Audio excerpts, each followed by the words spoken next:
परमेश्वरः गुरुर्साक्षात् परब्रह्मः तस्मै श्री गुरुवे नमः। गुरुर्ब्रह्मा गुरुर्विष्णु गुरुर्देवो महेश्वरा गुरुर्साक्षात् परब्रह्मा तस्मै श्री गुरुवे नमः।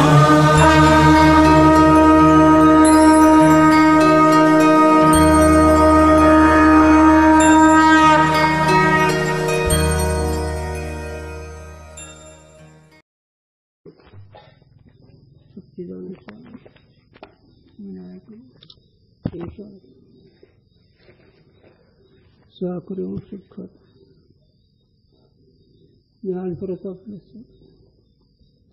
भगवान श्री ब्रह्मा।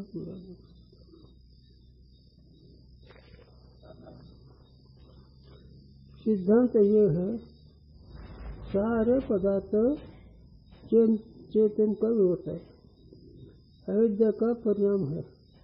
जाके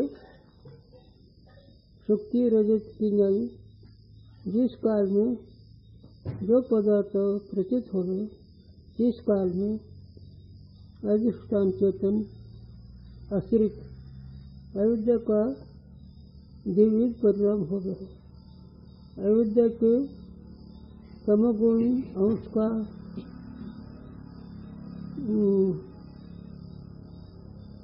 घटादि विषय रूप परिणाम हो गया है और अविद्या का सत्वगुण का ज्ञान रूप परिणाम हो गया है। आता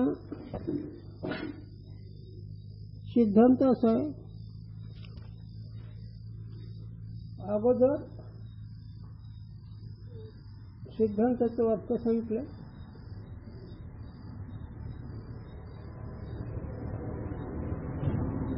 ते वाक्य असं आहे, अविद्याचे जेवढे कार्य आहे, अविद्या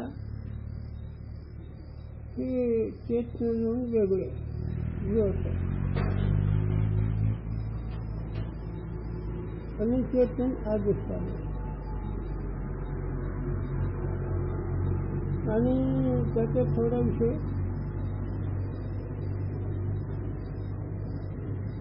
अविद्येचे तमगुणाचे पदार्थ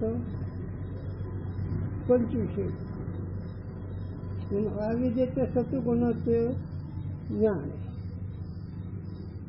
हे असं तरी चैतन्य होत आहे आणि या चैतन्याच्या आश्रित असणारी अविद्या, अविद्याला आश्रित चैतन्य आहे आणि चैतन्याच्या आश्रित असणारी अविद्या त्याचा परिणाम विषय आणि विषय ज्ञान अविद्येचं कार्य आहे। हे वेदांत असं सिद्धांत सांगते।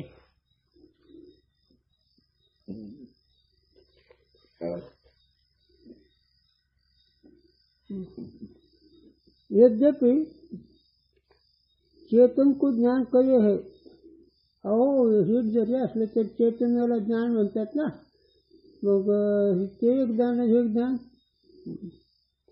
याते सत्वगुण का परिणाम ज्ञान है, पण चैतन्य ज्ञान रूप आहे म्हणून सत्वगुणाचा परिणाम ज्ञान आहे, सत्वगुणाचा ज्ञान आहे। यह कहणं बरे नाही, हे तुमचं म्हणणं बरोबर नाही असं पूर्व पक्षाचं म्हणणं आहे। ज्ञान जर चैतन्य आहे तर अविद्या त्या सत्वगुणाचा परिणाम ज्ञान म्हणता, हे बरोबर नाही तुमचं म्हणणं।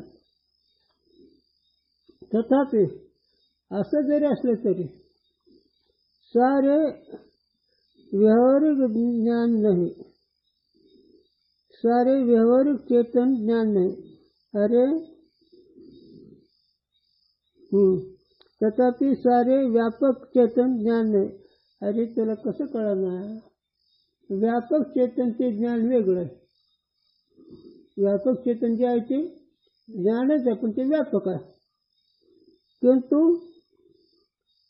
स्वाभाविक वृत्ति में आरूढ चेतन को ज्ञान कहे अरे साबस वृत्तीच्या ठिकाणी जे आरूढ चेतन आहे, साबस वृत्तीच्या ठिकाणी चैतन्याचं प्रतिबिंब आहे किंवा आभास आहे, आणि त्या वृत्तीला ज्ञान असं आम्ही म्हणतो. आणि व्यापक चेतन ज्ञान ते वेगळे. या ते चेतन में ज्ञान व्यवहारिक संपादक वृत्ती म्हणजे चेतनच्या ठिकाणी व्यावहारिक ज्ञान संपादन करणारे कोण आहे? वृत्ती आहे. व्यावहारिक ज्ञान, स्वरूप ज्ञानामध्ये व्यवहार नाही. सच्चिदानंद असं जे ज्ञान स्वरूप चेतन आहे, त्या चेतनाच्या ठिकाणी सच्चिदानंद असताना ज्ञान चेतन हे व्यवहार नाही, त्या ज्ञानामध्ये व्यवहार नाही. आणि अविद्यावृत्तीच्या त्या ठिकाणी आभास असणारा ते व्यवहारिक ज्ञान आहे. म्हणजे स्वरूप ज्ञानामध्ये व्यवहार नाही. आणि अविद्यावृत्तीचे आभास जे असणार अविद्यावृत्तीमध्ये व्यवहारिक ज्ञान आहे. आणि व्यवहारिक ज्ञान आभासवृत्तीचं आणि स्वरूप ज्ञान चैतन्याचं आहे. म्हणून चैतन्याच्या ठिकाणी तो जो पूर्वपक्षी केले तुला कळलं नाही. मग सर्पाचं ज्ञान कोणतं आहे? व्यावहारिक. अविद्या तत्कार्याचं ज्ञान कोणतं आहे? व्यावहारिक. आणि स्वरूप ज्ञानामध्ये व्यवहार नाही.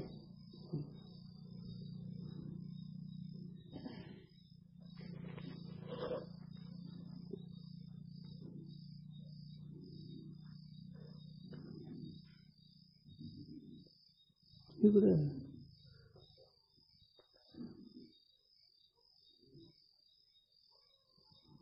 झालं सावध. या ते चेतन ज्ञान व्यवहारिक संपादक वृत्ती म्हणजे चैतन्याच्या ठिकाणी ज्ञानाचं, वृत्तीच्या ठिकाणी चैतन्याचं जे ज्ञान, चेतन जे ज्ञानरूप आहे त्याच्या वृत्तीच्या ठिकाणी पडलेला आभास ते वृत्ती ज्ञान साभास वृत्ती ज्ञान व्यवहार आहे. आणि स्वरूप ज्ञानामध्ये इस रीति से चेतन में ज्ञान पैकी इस रीति से चेतन में ज्ञान पडणे की संपादक वृत्ती, अशा रीतीने चैतन्याच्या ठिकाणी व्यावहारिक ज्ञान संपादन करण्याची वृत्ती आहे. इस रीति से चेतन में ज्ञान विषय उपाधि वृत्ती आहे. या रीतीने चैतन्याच्या ठिकाणी जे ज्ञानापैकी उपाधी आहे त्या ज्ञानाची कोण आहे? उपाधी आहे. कोण आहे? वृत्ती आहे. कोणत्या ज्ञानाची? अधिष्ठान चैतन्य ज्ञानाची. आणि त्या चैतन्य ज्ञानाची उपाधी वृत्ती असल्यामुळे, वृत्ती सत्वगुण कार्य असल्यामुळे त्याच्यामध्ये चैतन्याचा आभास पडलेला आहे. आणि चैतन्याचा आभास जी वृत्ती ती व्यवहारिक ज्ञान आहे.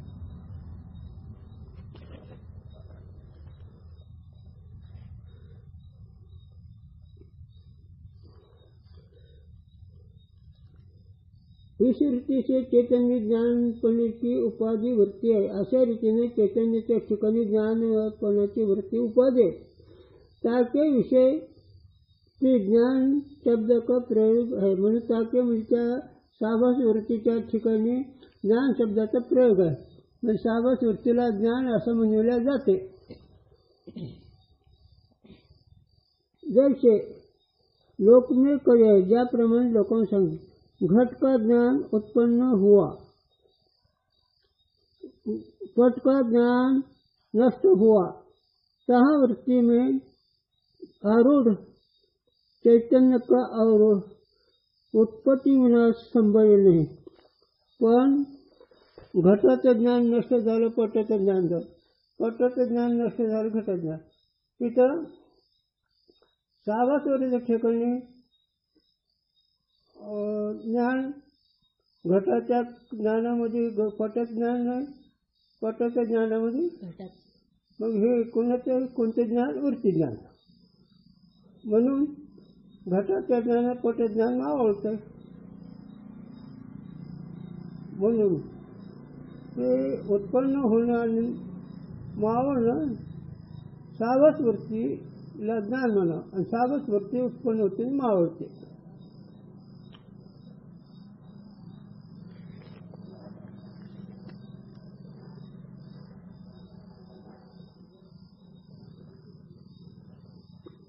सो वृत्ति रूप ज्ञान सत्व गुण का परिणाम है। ती वृत्ति रूप ज्ञान कोणत्या कशा परिणाम आहे? सत्व गुणाचा।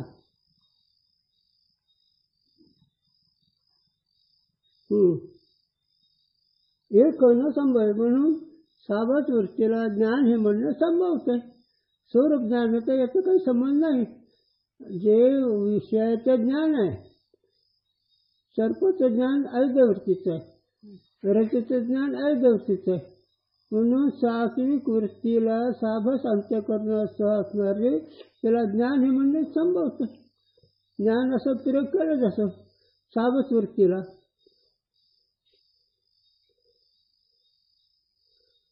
घटाधिक विषय रूप परिणाम से चेतन का आभास होवे नहीं, आणि घटाधिक पदार्थाच्या ठिकाणी चेतनाचा आभास होऊ शकत नाही, कारण घटाधिक हे पदार्थ तमगुणाचे आहे। घटपट हे तमगुणाचं कार्य आहे आणि वृत्ती सात्विक गुणाचं कार्य आहे। सात्विक गुणाचं कार्य असणारी वृत्ती त्याच्याच ठिकाणी आभास पडणं शक्य आहे। घटपटाधिक तमगुणाचं कार्य असं तिचा आभास पडू शकत नाही। काही लक्ष येते का नाही? काही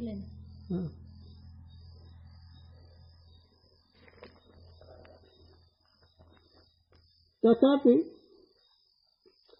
घटाधिक विषय अविद्या का तमगुण का परिणाम, आणि घटाधिक विषय कशाच परिणाम आहेत? नुसार अविद्याच्या तमगुणाचा।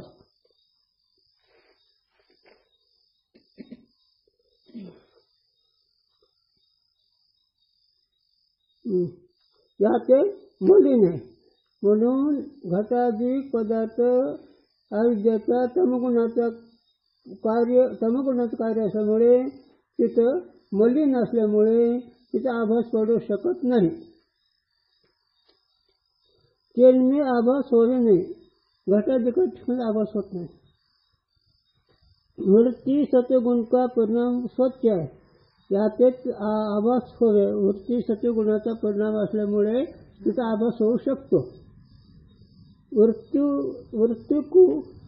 वृत्ति को चेतन के साभास ग्रहण करने की योग्यता, मूर्तीला चैतन्याचा साभास ग्रहण करण्याची योग्यता सत्वगुणाचा असल्यामुळे।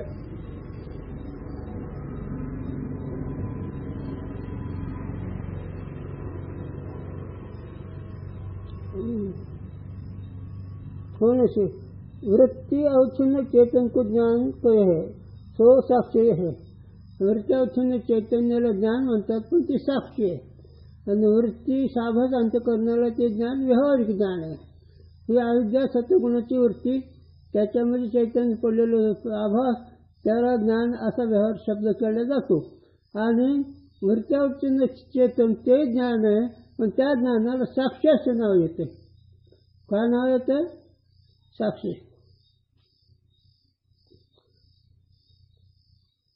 घटाधिक विषय को आभास ग्रहण की योग्यता नहीं, घटाधिक पदार्थाला आभास ग्रहण करण्याची योग्यता नाही। इस कारण से विषयावच्छिन्न चेतन ज्ञान नहीं, या कारणामुळे विषयावच्छिन्न चैतन्याला ज्ञान म्हणता येत नाही। तो साक्षी भी नाही, आणि त्याला साक्षी म्हणता येत नाही, का तमगुणाची उपाधी असल्यामुळे। सत्वगुणाची उपाधी असल्यामुळे साभास अंतःकरण त्याला ज्ञान म्हणलं जातं, आणि त्या ज्ञानाचं अधिष्ठान असणारे चेतन ते साक्षी चेतन आहे, त्याला ज्ञान म्हणता येत नाही। घटाधिक अवच्छिन्न चैतन्याला साक्षी म्हणता येत नाही, सत्वगुणाची उपाधी नाही म्हणून, तमगुणाची उपाधी आहे म्हणून। घटाधिक अवच्छिन्न चैतन्याला ज्ञान का म्हणता येत नाही? तमगुणाचं कार्य असं। मग घटाधिक अवच्छिन्न चैतन्य साक्षी पण म्हणता येत नाही, का? वृत्त्यावच्छिन्न चैतन्य साक्षी म्हणता येतं, की वृत्ती त्या साक्षीच्या आभासाने व्यवहार करते, म्हणून ज्ञान या शब्दाचा अर्थ दोन आहेत। एक व्यवहारिक ज्ञान आहे, एक स्वरूप ज्ञान आहे। स्वरूप ज्ञानावर साक्षी ज्ञान म्हणायचं।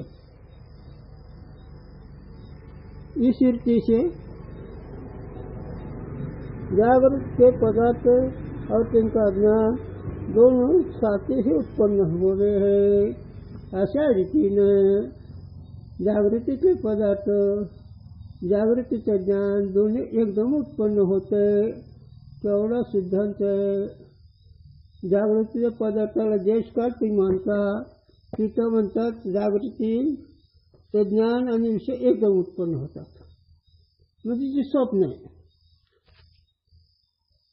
जागृती नाही. का? ज्ञान आहे, ज्ञानाचं युगपत आहे ना, आणि युगपत पदार्थ असतो ते स्वप्न असते. मग जागृतीचे पदार्थ युगपत म्हणल्यानंतर तेवढं सिद्धांत आहे. कुठे दीर्घकाल हो, कुठे देशकाल आहे. देशकालातून मनातून जात नाही, कार्यकारणभावी मनातून जात नाही.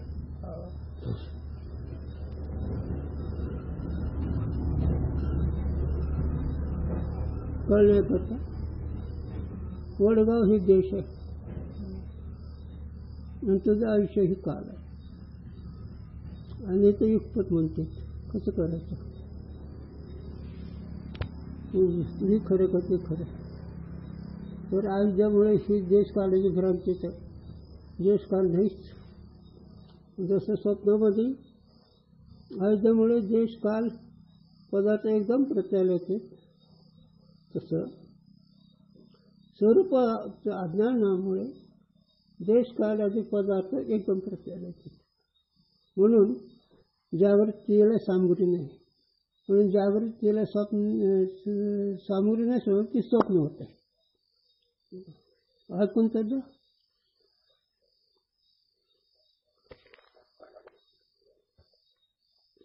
ये सिर्फ से जागृत पदार्थ और तिनका ज्ञान दोनों साथ ही उत्पन्न हुए हैं और साथ ही नष्ट हुए हैं. उत्पन्न होतात बरोबर उत्पन्न होतात, बरोबर नष्ट होतात. यह वेदांत का गूढ सिद्धांत आहे. हे वेदांताचा गूढ सिद्धांत म्हणजे कळायला कठीण आहे. गूढ या शब्दाचा अर्थ कळायला कठीण आहे.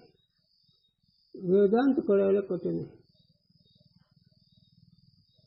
स्वप्नामध्ये सगळं तुम्हाला एकदम पटतंय, पण जागृती नाही, ती स्वप्नच आहे.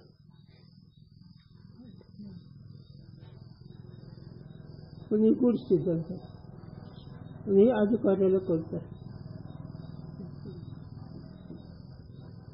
मग अधिकारी मानव देव अधिकारीच आहे. यात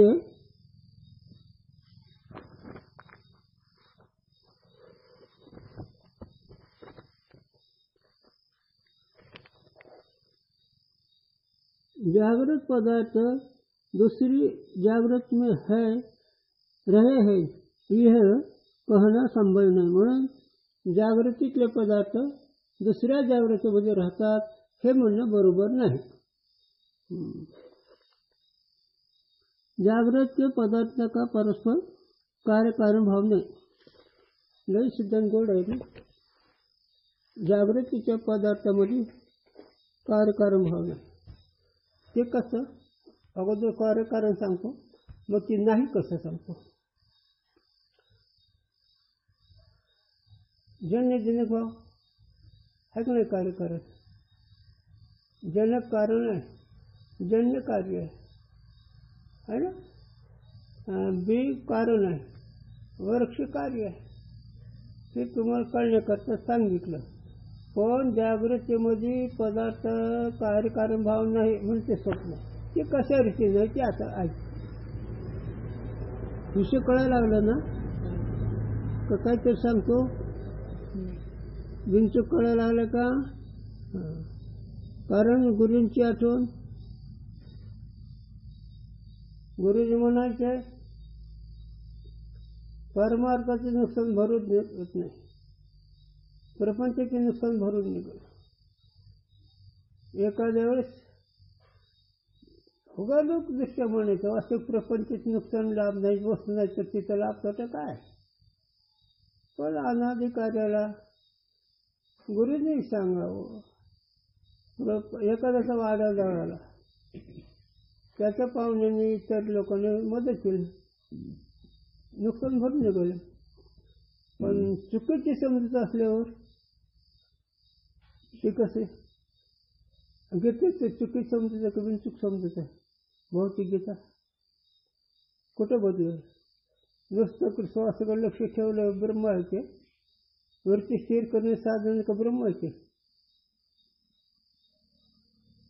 तसंच ते अलका सोहमलाच ब्रह्मची शाखा ज्ञानाकडे गेलेच नाही. म्हणून असेच एकदा बैठक बसलं बदलत नाही. म्हणून चुकीची बैठक बसलं की नाही. आमच्या बाबांनी तसं सांगितलं. अरे बाबांनी चुकीचंच ऐकलं. छाच्या चुकीचं असं की बिनचूक असं आमचं तेच खरं आहे. मग परमार्थाची चूक भरून निघत नाही असं गुरुजींनी सांगावं. म्हणून आम्ही तुम्हाला बिनचूक आहे असं कळलं का हे विचारतो. नाहीतर चुकीची समजूत बसल्यावर तुमचे नुकसान होईल आहे ना. मग जागृत आहे का जागृत नाही स्वप्न आहे कशावर ना सामुग्री नाही म्हणून. हां म्हणून पहिल्या जागृतीतले पदार्थ दुसऱ्या जागृतीत नाही. हा गूढ सिद्धांत आहे. कळायला कठीण आहे पण हे खरं आहे जरा. आणि अधिकाऱ्यालाच कळेल. अधिकारी नसलं ही कालच्या आज वाटते. आणखी प्रसंग वेदांत अनुभवाचा आहे.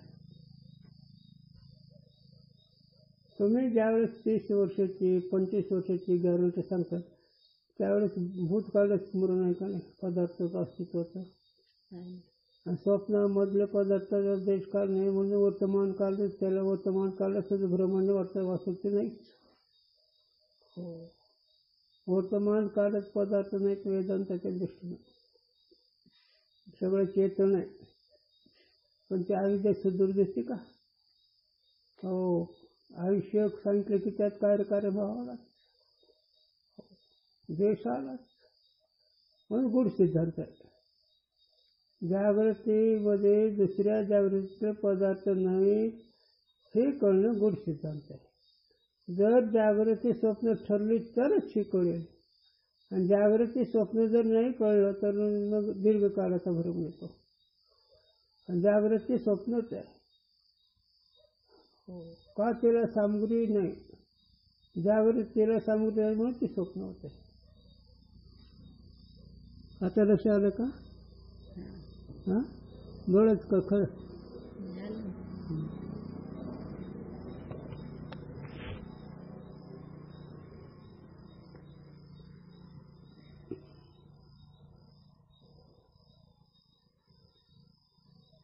यद्यपि स्वप्न में जागृत पुरुष को ऐसी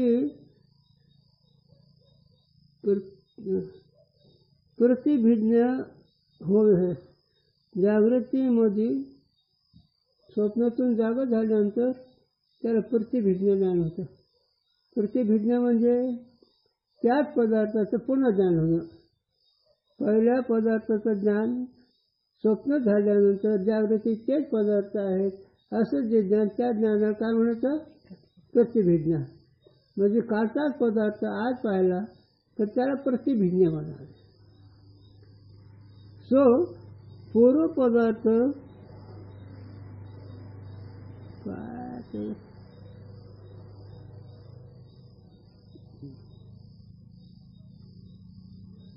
हे अक्षर वाचरे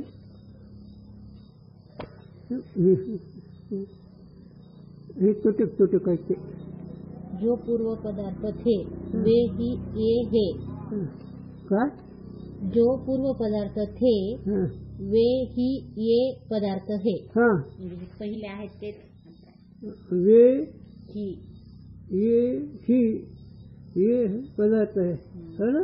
म्हणजे तेच हे पदार्थ आहेत त्याला प्रतिभिज्ञा म्हणाले. कालच्या जागृतीतले किंवा स्वप्नाच्या आधी जी जागृती ती स्वप्न गेल्यावर ते जागृतीचे पदार्थ दुसऱ्या जागृतीत होतात मग ते हेच आहे असं म्हणायचं. त्याला प्रतिभिज्ञा म्हणावी. याते जागृत को पदार्थ का ज्ञान के समकाल उत्पत्ती नाश नाही होय. म्हणून जागृतीच्या पदार्थाचे एकदम उत्पत्ती नाश होत नाही. कारण का पहिल्या जागृतीचे पदार्थ ह्या जागृतीचा आहे असं वाटतं म्हणून. किंतु ज्ञान से प्रथम विद्यमान है होवे है. ज्ञानाच्या अगोदर पदार्थ पहिले आहेत, सिद्धच आहेत. नंतर ज्ञान. स्वप्नातल्या पदार्थ, कालचे पदार्थ स्वप्न झाल्यानंतर आज प्रत्यय येतात, म्हणून ज्ञानाच्या आधीचे पदार्थ काय माहित. और ज्ञान नाशते, ज्ञान नाशते अनंत ही रहे. आणि ज्ञान जरी मावळलं तर नंतर ते पदार्थ राहतातच. तथापि तरी पण असं जरी तुला वाटेल तर, म्हणून प्रतिविज्ञान आहे, अभिज्ञान आहे, प्रमाण आहे, साक्षीभाष्य बघतात. तथापि जैसे स्वप्न के पदार्थ तिस ज्ञान क्षण में उत्पन्न हुए और ऐसी प्रतीति होवे. स्वप्नामध्ये स्वप्नातले पदार्थ त्या क्षणात उत्पन्न होतात असा अनुभव येतो. मेरे जन्म भी प्रथम उपजे हे पर्वत सामग्री है, आणि माझ्या जन्माच्या आधीचे हे पदार्थ आहेत, पर्वताधिक आहेत असं पण वाटतं स्वप्नामध्ये. तहाँ तत्काल उपजे पदार्थ में बहुत काल स्थिर की प्रतीत होवे. आणि तिथे स्वप्नामध्ये त्या पदार्थाची खूप काळाची प्रतीती येते. म्हणजे माझ्या आधीचे पर्वत नदी अधिक आहे असे दीर्घकाळाची प्रतीती येते.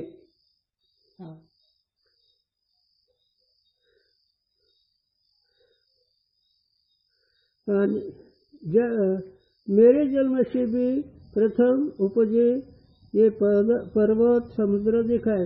तहाँ तत्काल उपजे पदार्थ में बहुत काल स्थिरता की भ्रांति हो जाए. अरे वेड्या, तुला पर्वत नदी तुझ्या जन्माच्या आधीचे प्रचार येतात. पडण्याची भ्रांती, भ्रांतीमुळे तुला ती दीर्घकाळ वाटतो.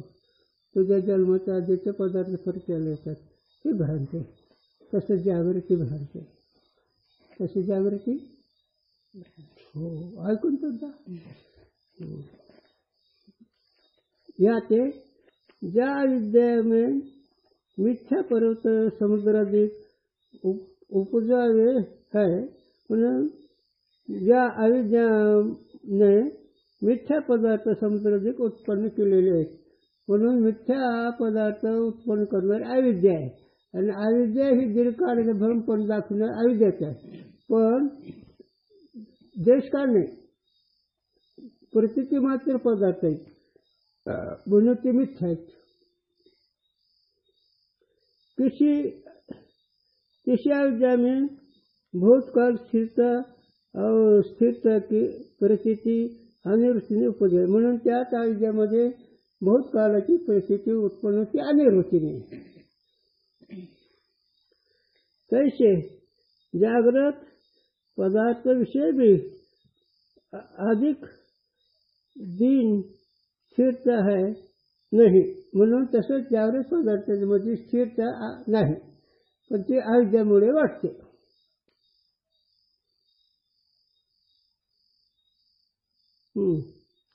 तैसे जागृत के पदार्थ विषय भी अनेक दिन स्थिरता है, अनेक काल आणि स्थिरता पण नाही तिथं. किंतु अविद्या बल से मिथ्या स्थिरता और पदार्थ की साथी उपजे प्रतीत होय. म्हणून पदार्थाच्या बरोबर स्थिरता, स्थायीपणा आदि काल परिस्थिती येते अविद्यामुळे होय. और जो आवश्यक है, आणखीन कुणी असं म्हणून स्वप्न के पदार्थ साक्षात अविद्या के परिणाम है, आणि जागृत में पदार्थ साक्षात अविद्या के परिणाम नाही. आता कोणी असं म्हणून स्वप्नातले पदार्थ साक्षात अविद्याचे कार्य आहे, पण जागृतीचे पदार्थ अविद्याचे कार्य नाही असं कोणी म्हणेल, अविद्याचा परिणाम नाही असं कोणी म्हणेल तर. परंतु घट की उत्पत्ति दंडचक्र कुळा से होवे, तैसे सर्व पदार्थांनी उत्पत्ती बने. घट अधिक पदार्थ दंडाधिक सामग्रीने उत्पन्न होतात, त्याप्रमाणे जागृतीतले सगळे पदार्थ सामग्रीने उत्पन्न होतात असे जर म्हणेल तर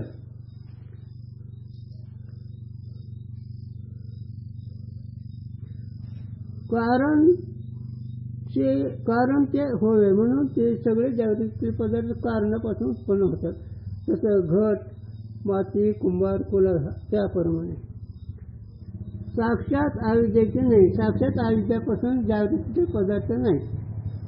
जर पुढे राहिले जो साक्षात अविद्याचे परिणाम होय तो जर साक्षात अविद्याचे परिणाम आहे असं जर म्हणावं तर आकाशाधिक क्रमशः पंचभूतांची उत्पत्ती और पंचीकरण विषय ब्रह्मांड की उत्पत्ती श्रुतीने कहिये.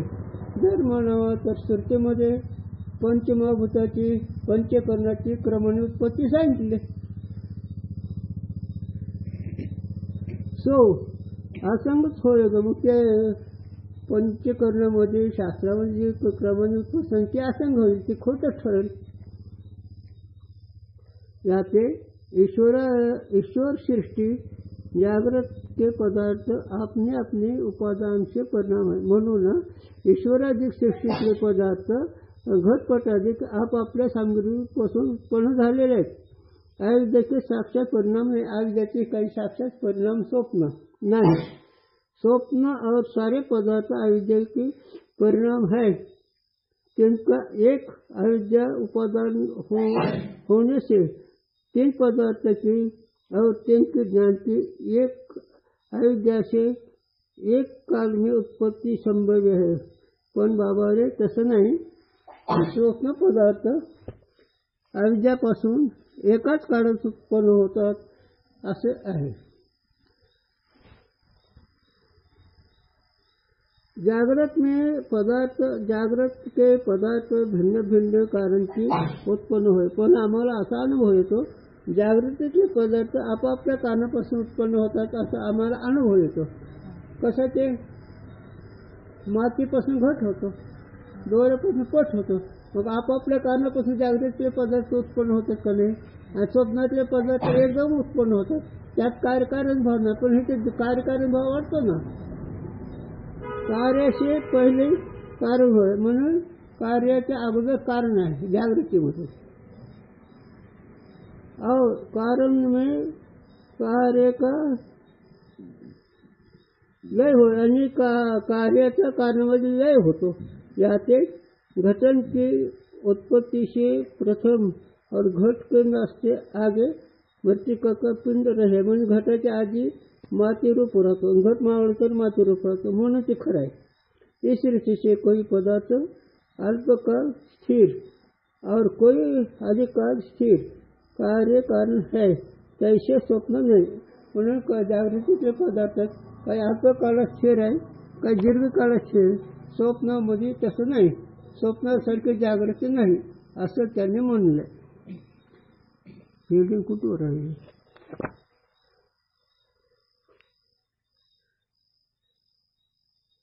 आले 326 आले. एक प्यारा राहिला. विषय कळाला का. जागृत के पदार्थ भिन्न भिन्न कारण से उत्पन्न हुए. कार्य के पहले कारण होय और कारण से कार्य लय होय. म्हणजे कारणाच्या आधी कारण होय. कार्याच्या आधी आणि नंतर कार्य मावळ तरी कारण राहते म्हणून दीर्घकाळाची प्रतीती. जुनी म्हणे आजा मेला नातू झाला असं जुनी म्हण. याचे उत्पत्ती प्रथम हे झालं. इस रीति से कोई पदार्थ अल्पकाल स्थिर होय, अधिकाल स्थिर होय कारण है. कैसे स्वप्न नाही. जागृतीमध्ये काही अल्पकाळात पदार्थ पडता राहतात, काही दीर्घकाळात. म्हणून स्वप्नासारखी जागृती नाही असं म्हणणं आहे. हिडिंग आला आता 326. सो शंका बने नाही ही त्याचं म्हणणं. ही शंका त्याचे बरोबर नाही. याचं चिंतन उद्या. 326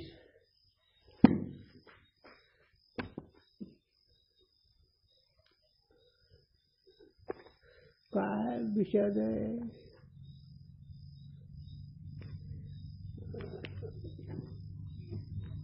विवत नाही कोण.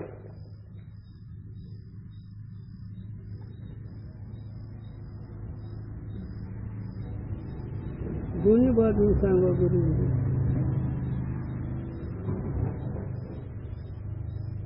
महाराजाचा मठ किती वर्षाचा आहे, दीर्घकाल परिस्थिती. आणि स्वप्नामध्ये तर उत्पत्ती आणि प्रचिती एकदमच आहे. कुठं बसायचं. पाया खांदून बांधा म्हणे घर. व्यवहार जीवाची दीर्घकाळाची प्रचिती काय, पाया खांदून जाऊ दिला. आता ही नवी इमारत किती वर्ष टिकल वाटतकडे, मग दीर्घकाळाची प्रचिती इकडे. आणि स्वप्नामध्ये तर पाहता क्षणी नाही, कावा कळायचं हे. म्हणजे स्वप्नामध्ये कार्यकारण भाव नाही, जागृतीमध्ये कार्यकारण भाव प्रचल येतो. याचेच नाव गूढ सिद्धांत कळलं नाही.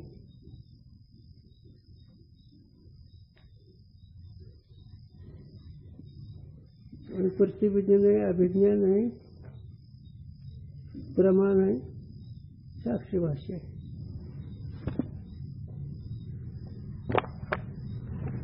जाता हातून तुमचं. आता मी थोडं बसतो.